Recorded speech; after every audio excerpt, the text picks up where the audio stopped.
Mlima Kenya limepanda tena, safari hii kutokana na madai ya vitisho vinavyomlenga naibu rais wa zamani Rigathi Gachagua na wafuasi wake katika eneo bunge la Mbeere Kaskazini. Vyombo vya usalama vimewaita wachanganuzi wa mtandaoni wanne ili kuhojiwa kuhusiana na vitisho hivyo, huku waziri Geoffrey Ruku akitupilia mbali madai ya Gachagua kama yasiyo na msingi.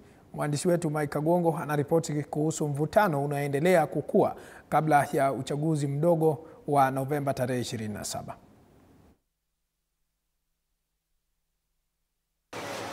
Maafisa wa usalama katika kaunti ya Embu wameanzisha uchunguzi kuhusu vitisho vya mitandaoni vinavyodaiwa kutolewa dhidi ya naibu rais wa zamani Rigathi Gachagua.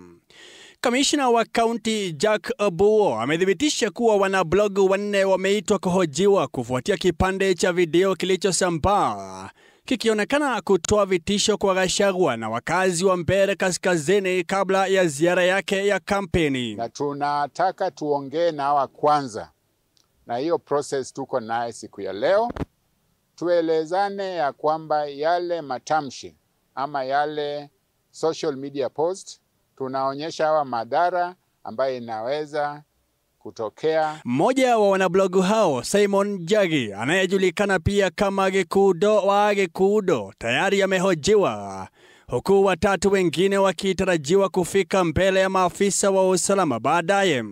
Obuo amesema vitisho hivyo vilivyosambazwa mitandaoni vinachunguzwa kwa kina, akionya kuwa vitisho vitakavyodhibitishwa vitaishia kwenye mashtaka mahakamani.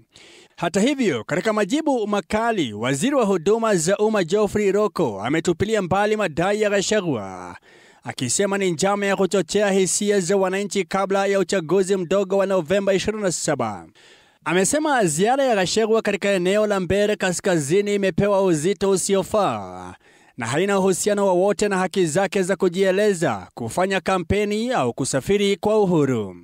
Katika barua yake, naibu rais wa zamani alidai kuwa watu waliotoa vitisho hivyo ni washirika wa karibu wa waziri Ruku, na akamtuhumu kwa kujaribu kumlazimisha mgombea kwa wapiga kura wa eneo hilo.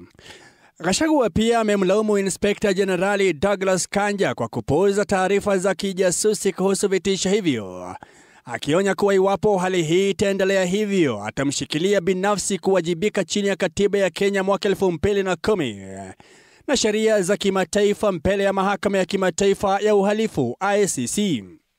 Mvutano unaoshuhudiwa Embu sasa unaakisi mapambano makubwa ya kisiasa ndani ya eneo la Mlima Kenya, wakati viongozi wa Kenya Kwanza wanaoendelea kueneza uungwaji mkono kwa Rais William Ruto, wafuasi wa Gachagua wanailaumu serikali kwa kumtenga naibu rais wa zamani.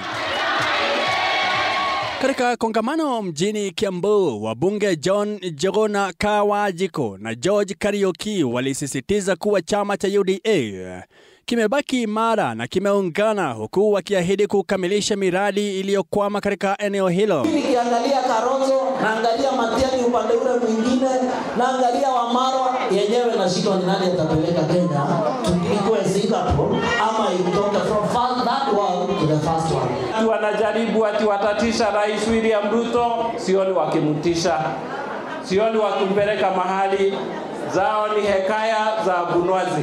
Na hii serikali ambayo iko hapa ama ambayo inaongoza Kenya, ni sisi tulichagua kwa hiari yetu, and we must get the fair share from this government.